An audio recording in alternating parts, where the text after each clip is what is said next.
स्वागत है आपका एक बार फिर connect Bharat news live TV पर और मैं हूं मीनू राठी लेकर आई हूं आपके लिए कुछ खास खबरें। तो चलिए नजर डालते हैं आज की कुछ खास खबरों पर। हिंडन नदी में बाढ़ का प्रकोप जारी है, जल स्तर कम नहीं हो रहा है, पानी लगातार मकानों में घुस रहा है। अब तक 10,000 से अधिक मकान को खाली कराया जा चुका है। हजारों लोग प्रशासन के आश्रय स्थलों में हैं, जबकि कई लोग अपने रिश्तेदारों के यहाँ चले गए हैं। वहीं सेक्टर 143 के पास पुराना सुथियाना के डूबे क्षेत्र में बने एक अवैध पार्किंग स्थल में खड़ी गाड़ी अभी डूब गई है। उधर बारिश ने प्रशासन की चिंता बढ़ा दी है। मंगलवार को गाजियाबाद बैराज पर हिंडन नदी का जल स्तर डाउन स्ट्रीम 201.10 मीटर रहा, जबकि सोमवार को जल स्तर 201.15 मीटर था। ऐसे में जल स्तर स्थिर है, हालांकि बहाव में कमी आई है। मंगलवार को बहाव 23,191 क्यूसेक रहा। हिंडन में लगातार पानी आने से डूबे क्षेत्र में रहने वाले लोगों की मुसीबतें बढ़ रही है।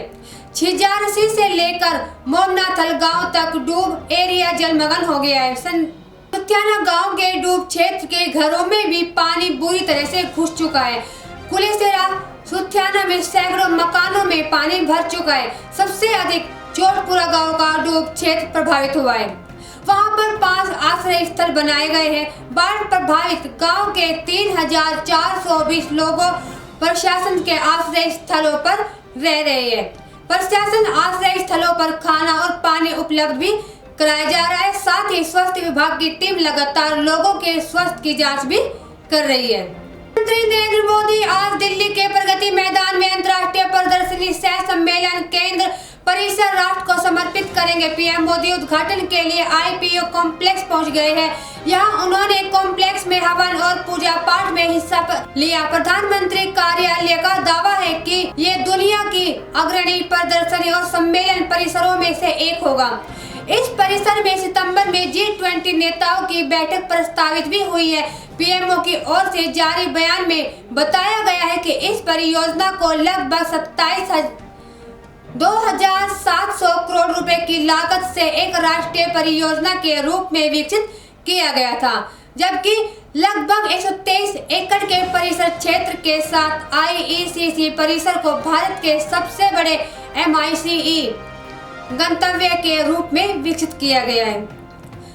सरकार ने जनवरी 2017 में प्रगति मैदान के पुनर्विकास के लिए भारत व्यापार संवर्धन संगठन के प्रस्ताव को मंजूरी देते हुए राष्ट्रीय राजधानी में विश्व स्तरीय IECC स्थापित करने पर सहमति जताई थी।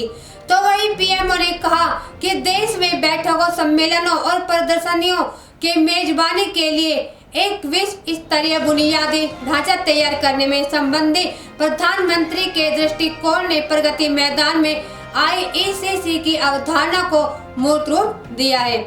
वास्तुशिल्प भारतीय परंपराओं से प्रेरित कन्वेंशन सेंटर भवन का वास्तुशिल्प डिजाइन भारतीय परंपराओं से प्रेरित है।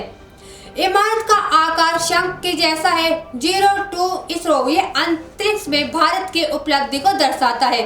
वही पंच महाभूत आकाश, वायु, अग्नि, जल व पृथ्वी तत्व के सार्वभौमिक आधार को भी रेखांकित किया गया है। बहुउद्देशीय हॉल और प्लेनरी हॉल में 7,000 लोगों की संयुक्त क्षमता है।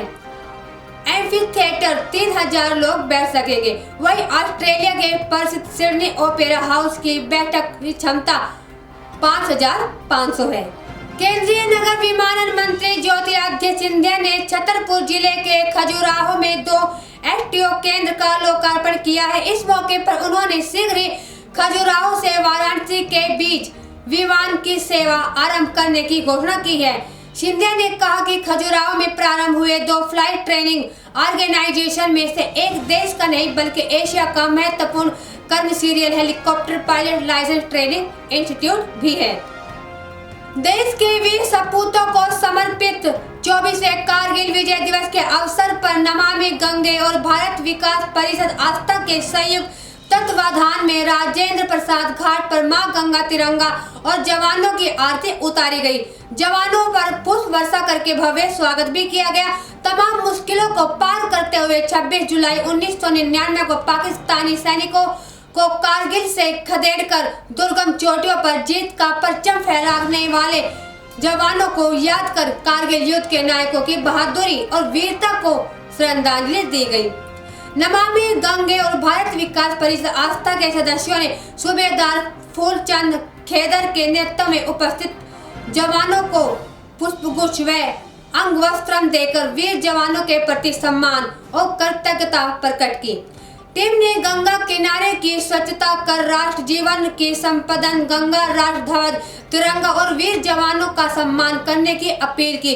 भारत माता की जय, वंदे मातरम, जय हिंद की गूंज से गंगा घाट गुंजायमान हो गया। नमामि गंगे काशी क्षेत्र के संयोजक राजेश शुक्ला ने कहा कि कारगिल विजय दिवस मां भारती की आन बान और शान का प्रतीक है। राष्ट्रभक्ति के प्रेरक इस अवसर पर मातृभूमि की रक्षा में पराक्रम की पराकाष्ठा करने वाले देश के सभी साथी सपूतों को हमारा शत शत नमन।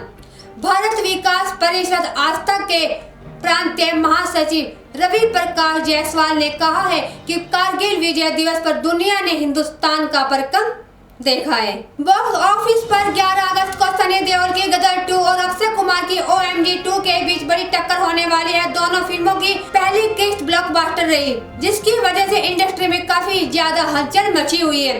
दोनों ही सितारों के फैंस इस सोच में पड़े हुए हैं कि कौन सी फिल्म बॉक्स ऑफिस पर बाजी मारेगी। हाल ही में सनी देओल ने इस बॉक्स ऑफिस पर कलेक्शन के बारे में खुलकर बात की थी और OMD 2 के निर्माताओं पर कटाक्ष करते हुए आत्मविश्वास से भरा जवाब दिया था। अब OMD 2 के लीड एक्टर पंकज त्रिपाठी ने भी बॉक्स ऑफिस कलेक्शन गेम पर प्रतिक्रिया दी है।